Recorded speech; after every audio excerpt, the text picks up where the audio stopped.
Hey, welcome back to the channel. My name is Siim Lund, and in this video we're gonna talk about Jennifer Aniston. What kind of intermittent fasting does she do, and what other things he does for her health and longevity. So the video idea itself sounds a bit like stupid, of why do you want to look into it, but like I actually have a lot of, let's say, these notifications or Google alerts about intermittent fasting. So whenever there is like a new study or a new article about intermittent fasting, I could talk about it or like research it. And like Jennifer Aniston just pops up all the time. Like almost every other week or so, there has a new article that says Jennifer Aniston, she does intermittent fasting, she skips breakfast, she doesn't eat bread or whatever, and she takes collagen, etc., etc. So, you know, I was thinking like, it's about time I actually make a video about it then. Do it! Make sure you click like and subscribe as well for future videos about health and performance. Alright, so the last article that I stumbled across was in June 24th, and yeah, the title is Jennifer Aniston, 52, reveals that she skips breakfast, takes collagen, and does intermittent fasting to look as good as she did in her 20s. And quote, I wanted to up the health game.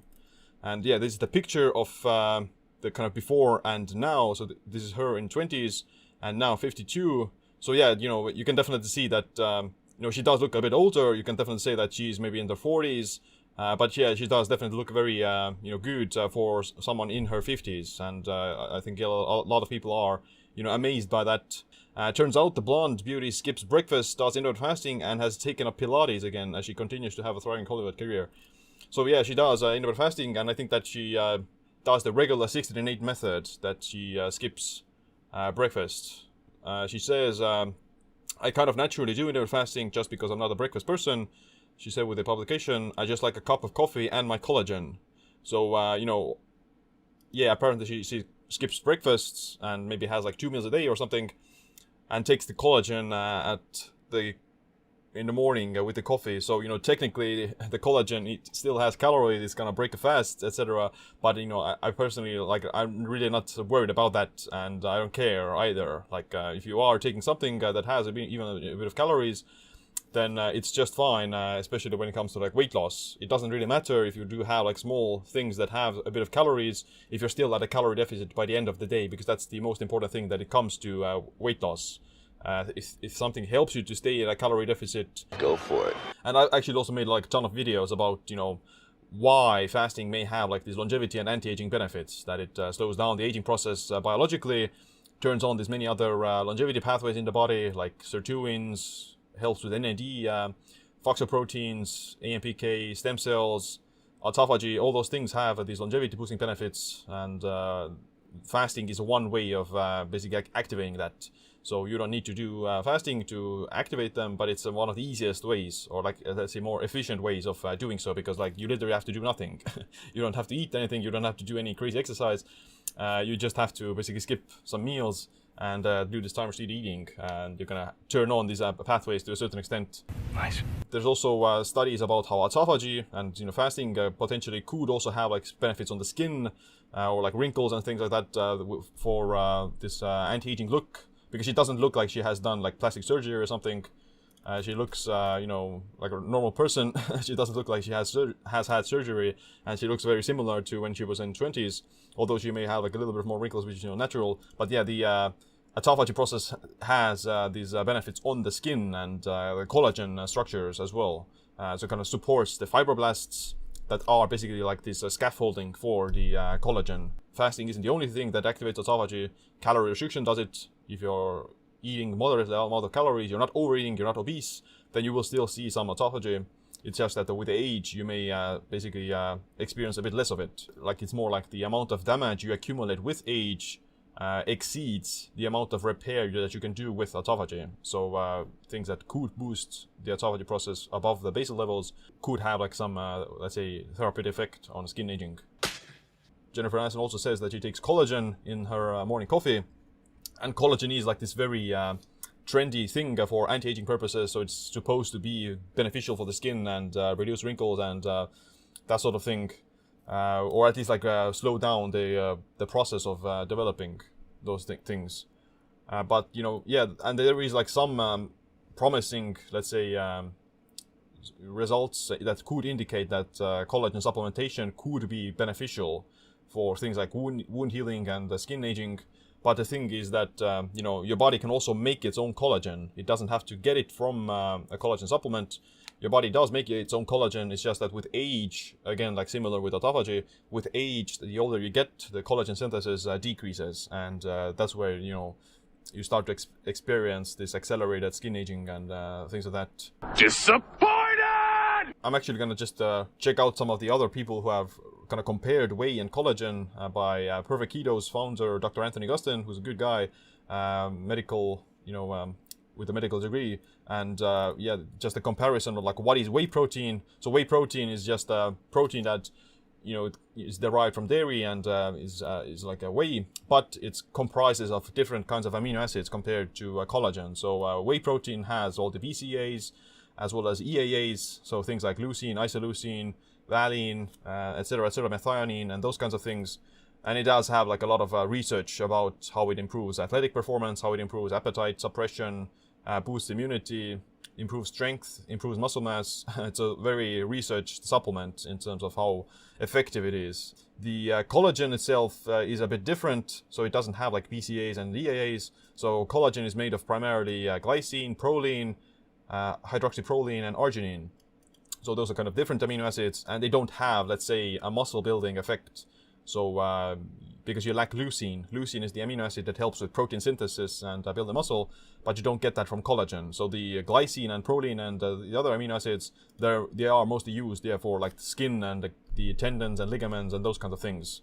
And naturally you get collagen from animal bones, tendons, skins, organs, those things. And if I'm not mistaken, then the collagen supplement itself is made of those things. So like they grind all the ingredients together and make a powder out of it. Simplistically. So, and there is like some research that does show that collagen is good for increasing like skin hydration and reducing skin aging, etc. But I almost like think that could also be just because of the increased protein intake. So if you start to take a collagen supplement, and the average piece, most people who do take a collagen supplement, then they're like let's say middle-aged women or housewives who are concerned about their skin health and aging, so they start to preemptively take the collagen supplement. But as a result, they increase their daily protein intake, which then already improves their skin health and skin elasticity, because the protein intake itself, like I said, helps with collagen synthesis. So if you're getting enough protein from your diet, you're eating high enough protein, or you're taking like a whey protein supplement, then chances are you don't really need like a collagen supplement, or at least like it's not going to have like a superior effect to regular protein intake. And whenever you do see like these benefits, then that can maybe just because of the increased protein intake from the collagen. But the problem is with collagen is that it's not like some other studies find that whey protein definitely helps with body composition as well. It improves with muscle building and fat loss, but it doesn't. That doesn't happen with a collagen supplement. So if you're only taking collagen, then you may get some skin benefits but you don't get the body composition benefits that you do get from whey protein. So in almost all cases, whey is almost better. It's just a better supplement. Because I am better. At what? Everything. I do personally take the collagen as well, because collagen, like I said, contains some glycine and proline, which are generally considered more like these anti-inflammatory amino acids, whereas things in whey, leucine, methionine, isoleucine, although they do promote, protein synthesis, etc., but they're still a bit like inflammatory in a sense that excess methionine is considered to be something that could accelerate aging and may develop some malignancies if you get it in excess. But it's also like an essential amino acid, whereas glycine, etc., they're not really considered like super essential. So the article itself kind of comes to conclusions is that, which one is better? There's different amino acid profiles. When you're trying to build muscle and improve body composition, then whey is definitely better, as well as just eating regular protein. And the collagen, like most people aren't eating enough collagen from their diet. They're getting a lot of this methionine from muscle meat, and they're lacking in collagen, which can be a problem. Like I personally would be concerned about that. And you can counteract that high methionine intake with either taking like collagen or glycine itself. Like glycine supplementation has been seen to actually attenuate the negative side effects on aging that you get from excess methionine intake. So you should be taking like glycine regardless, almost everyone should be taking a bit of glycine because of naturally we would get it from all these tendons and ligaments, but in the let's say modern world we don't eat that kinds of protein and that much. So glycine itself is very beneficial, and it's actually one of my favorite supplements generally. Number 2, whey is better for muscle building, that's for sure, because of having leucine and other more amino acids. Both are good for aging, but for different reasons. So yeah, like with aging, you do see like a decrease in muscle mass called sarcopenia, and whey protein supplementation, or at least like a higher protein intake, is better for preventing sarcopenia for sure. Like you're not going to build any muscle with collagen, and the whey protein is just superior for that. The collagen, the anti-aging benefits of collagen come from like the skin elasticity, etc., as well as the glycine. But yeah, theoretically you could get the same effect as well from just the whey protein. Collagen may reduce inflammation, so yeah, probably because of the same reasons as I mentioned. And collagen is great for your skin. Awesome, I love protein.